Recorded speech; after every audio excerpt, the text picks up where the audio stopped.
To Kill a Mockingbird. Chapter 23. The summer ends, and the children start school again. The big question for Atticus is the appeal. He must take Tom Robinson's case to a higher court and hope they will say he is not guilty. Atticus says that they still have a chance to free Tom.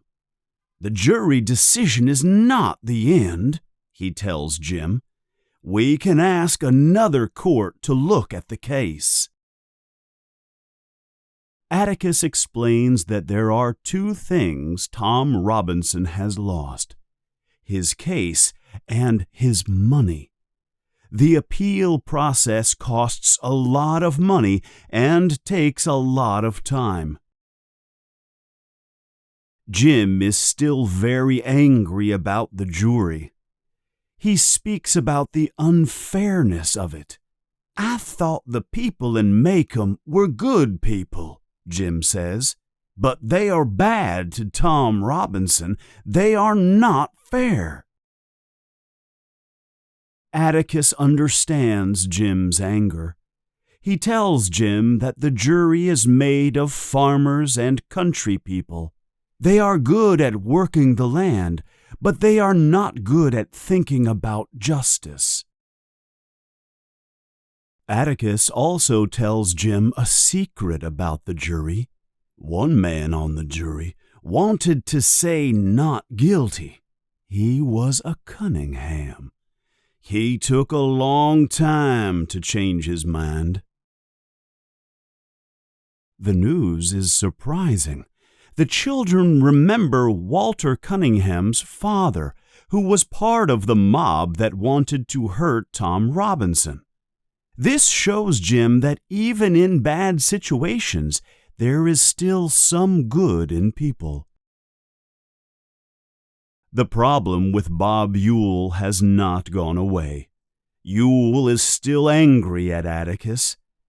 Atticus explains what happened when Ewell threatened him. Ewell told me he would get me for what I did in court, Atticus says. The children are very worried. They ask Atticus if he is safe. Don't worry, Atticus assures them. Ewell is too much of a coward to hurt me himself. He is just trying to scare me. However, Aunt Alexandra is very concerned. She tells Atticus, "You must be careful. Ewell is not a safe man. He might do something bad to you." Atticus explains that Bob Ewell had a moment of victory in the court.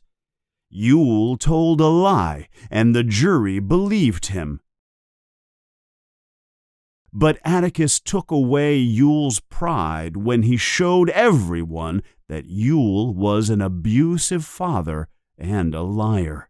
By yelling at Atticus, Ewell believes he has gotten his pride back. Atticus believes Ewell's threats are empty words.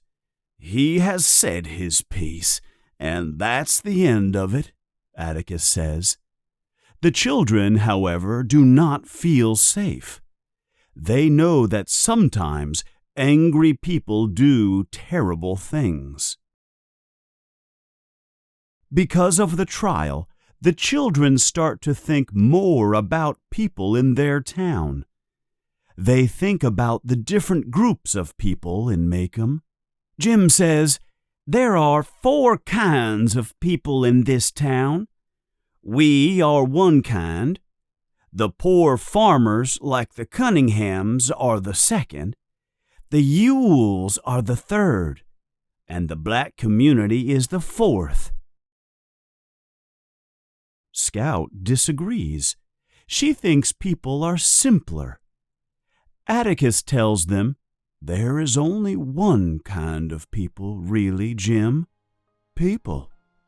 But the children have seen too much to believe this simple answer anymore. They know that in Maycomb, the lines between the groups are very real, and those lines have hurt an innocent man.